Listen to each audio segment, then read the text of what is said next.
Hello, everyone, and welcome to Morning Coffee Break. Hope everybody's doing good this morning. Today's Friday, the 30th of December. Currently, it's 38 degrees. High today, 65. Wow, that's warm. But that's about normal. Uh, Usually, the worst it gets is like in the low 30s in the morning, and then maybe 40 in the mid 40s would be about the worst it would normally be in the winter. But this so far has been awful. No chance of precipitation. Humidity 76%. Winds are at 2 miles per hour, and air quality is 59. It's moderate. Today there will be a Kroger haul, and I would call it healthy choices. We got a lot of things that were, good for you instead of. We don't always get a lot of junk, but this one was mainly. I can't remember if we got anything that was sweet.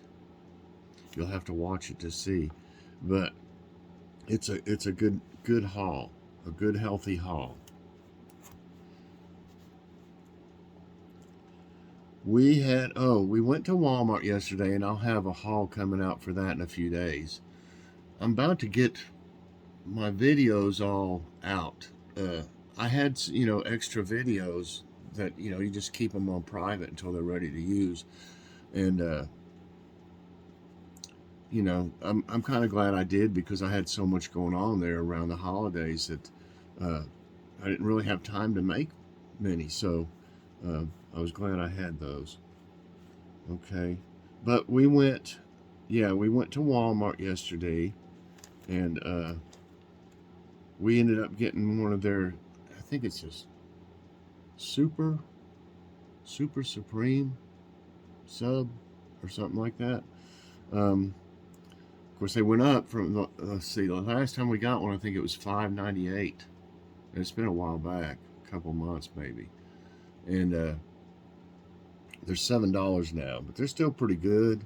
And Joy added more veggies to it, and like some spring mix instead of regular lettuce. And well, here it is. And then we got some potato salad there too. Didn't really feel like cooking anything, you know. And we like subs and hoagies and stuff. And tonight we're gonna have. I'm gonna fix. I don't know if Joy wants hers this way. I think she wants hers cold. But for Logan and I, we're gonna make baked honey ham sandwiches and soups. And I think I showed them. Here's the one Joy wants: clam chowder, and then Logan wants bean with bacon. We got these at Walmart yesterday. You'll see them in the haul. And then I got the old standby tomato. I love tomato soup. Some crackers in it or something. So that's what's for dinner tonight. Okay, and today I've got a taste test. Let me fix this for.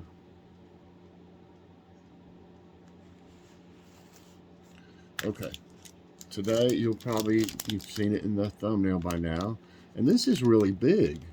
It's a Gatorade protein bar.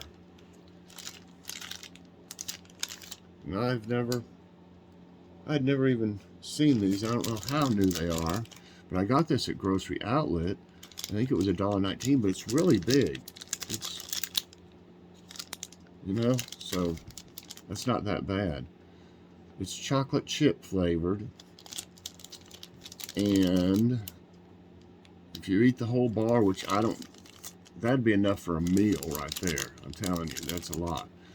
If you eat the entire bar, it's 16% total fat, 49% saturated fat.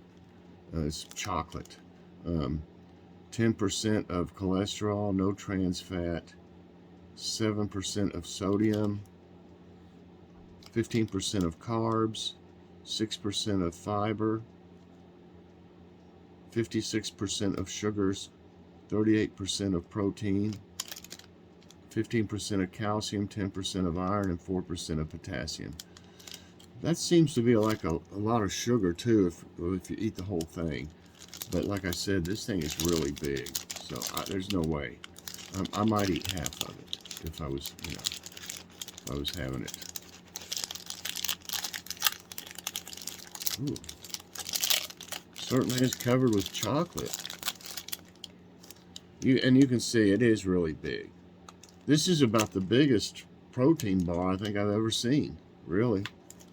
They didn't skimp on the size of it, that's for sure.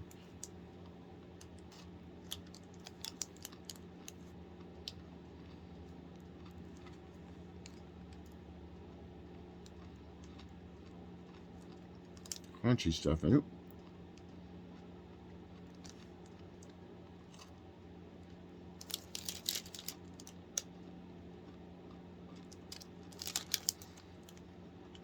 It's very good.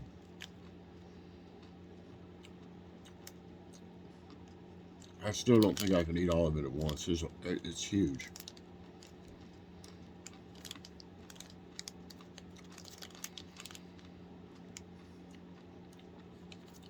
Kind of reminds me of Rice Krispies or something that's in it.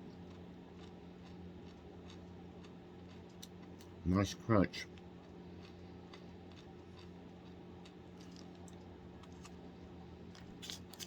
That is a lot of protein.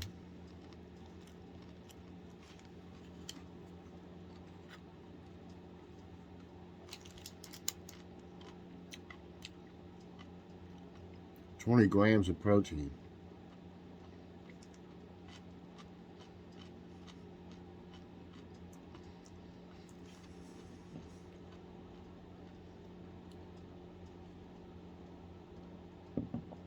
Oh, it's great with coffee, y'all. Really, it is.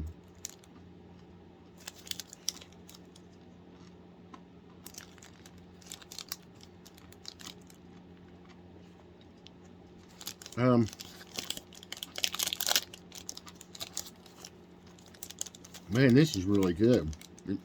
You know how some protein bars taste kind of like cardboard or something.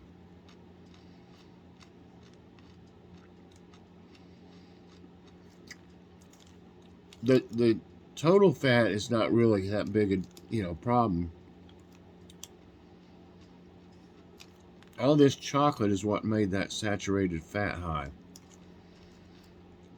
The saturated fat's high and the sugar is high to me. For me personally. That would stop me from eating the whole thing at one time. But it is really good. I don't know. I think as far as taste, I'm kind of going to have to split this up. As far as taste, and let's say portion, I give this a 5. Definitely. As far as the nutrition facts, I'd have to go with a 4. I think they could have done a little better, maybe. I don't know. There's not much you can do about the saturated fat in chocolate. But I think they could have maybe done a little something about the sugar. Maybe a little bit lower sugar, because that's a lot.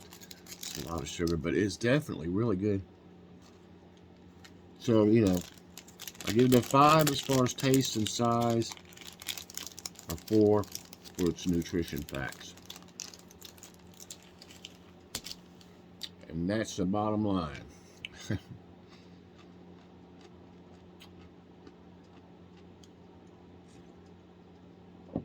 It's great with coffee, y'all. Okay. Nice and crunchy. All right. Let me get this.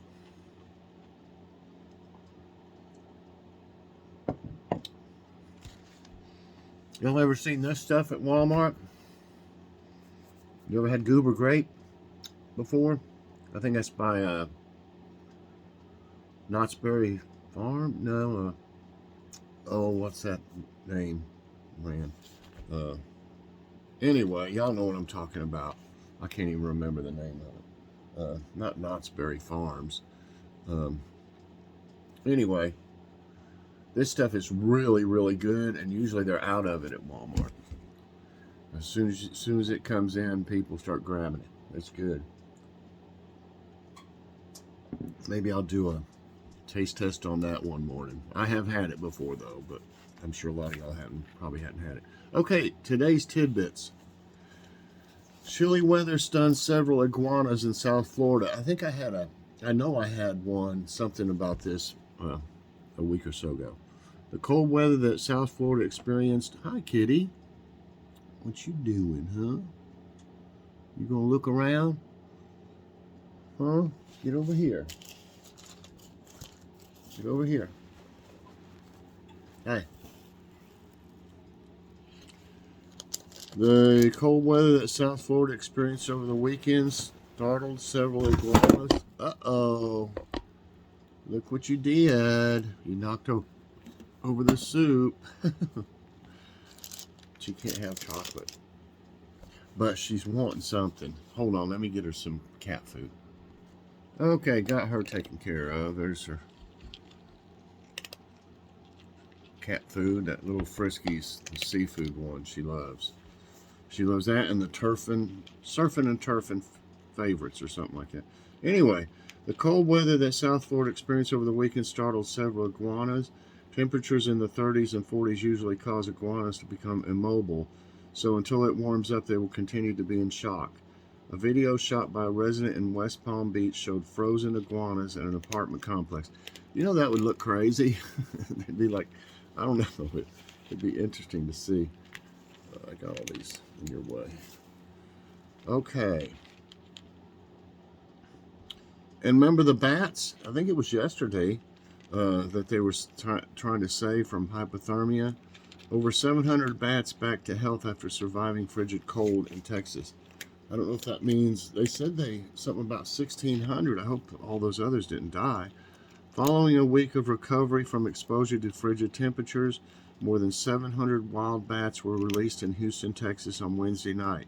The Mexican free-tailed bats were returned to their colony under the Waugh Drive Bridge. 1,544 bats were rescued in the Houston area, many of which had experienced a hypothermic shock. I hope the others were okay because they said they released 700, but they got 1,544. So, but I hope maybe they're still recovering or something, the rest of them. And I've been to Niagara Falls. I was probably about 10 years old, I'm thinking. Sub-zero temps partially freeze Niagara Falls, and I bet that would be a sight.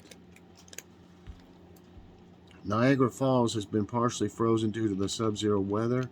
Although it is nearly impossible for the waterfall to freeze completely, the recent winter storm has dumped a significant amount of snow on the nearby boulders and trees. Visitors are coming from all around America to see the spectacular falls despite the sub-zero temperatures. And this is crazy. I don't think I could do this. I don't know. This is good money for this, but NASA to pay volunteers to lie in bed for 2 months. You know, I've actually pretty much had to do that almost, but on the couch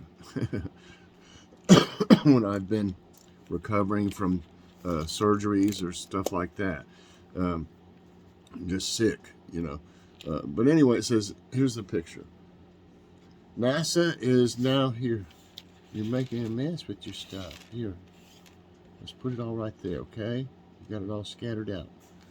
NASA is now enabling volunteers to spend 2 months lying in bed for $18,500 for 2 months to study how the human body reacts to artificial gravity. 12 male and 12 female participants aged 24 to 55. Dang. I'm a little over 55.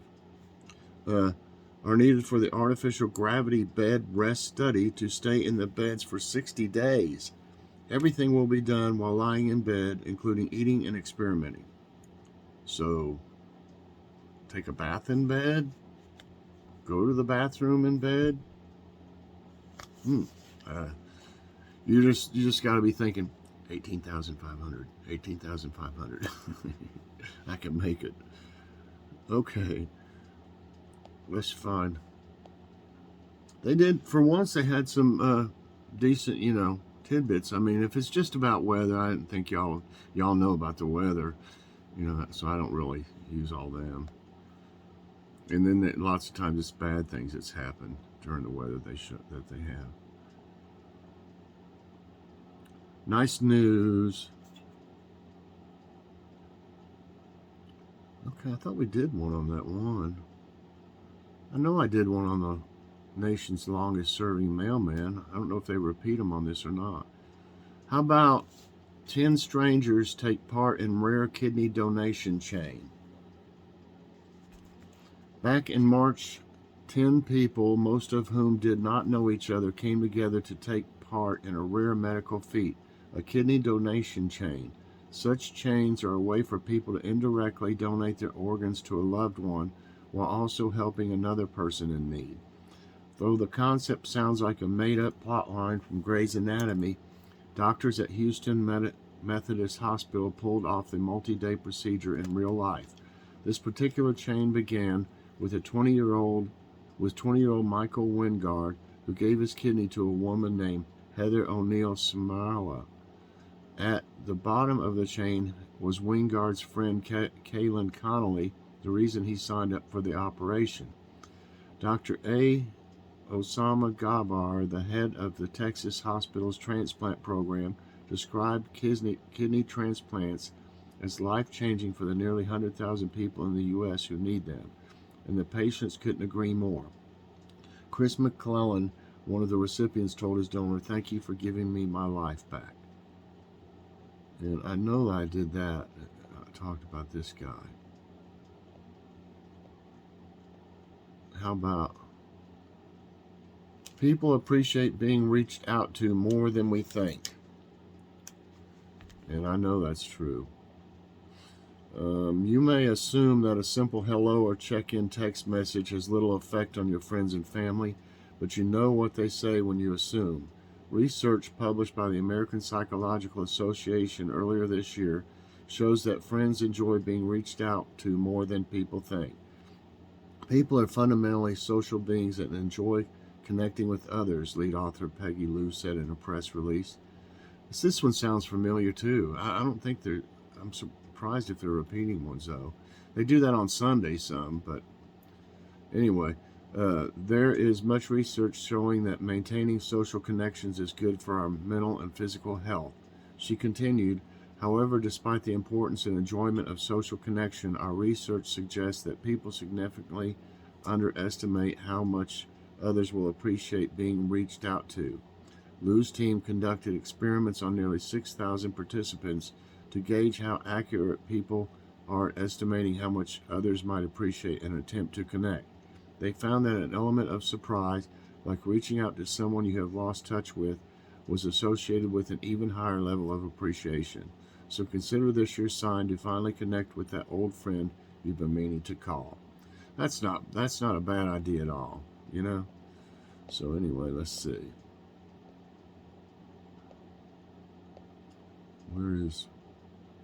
Here it is. And the quote of the day is from Oprah Winfrey.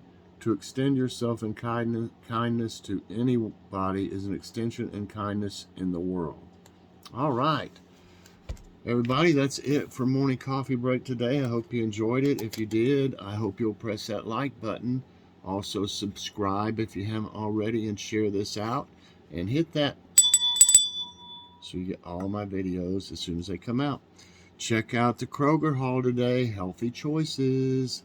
All right, everybody, I hope you have a great day, and we'll see you later on. God bless.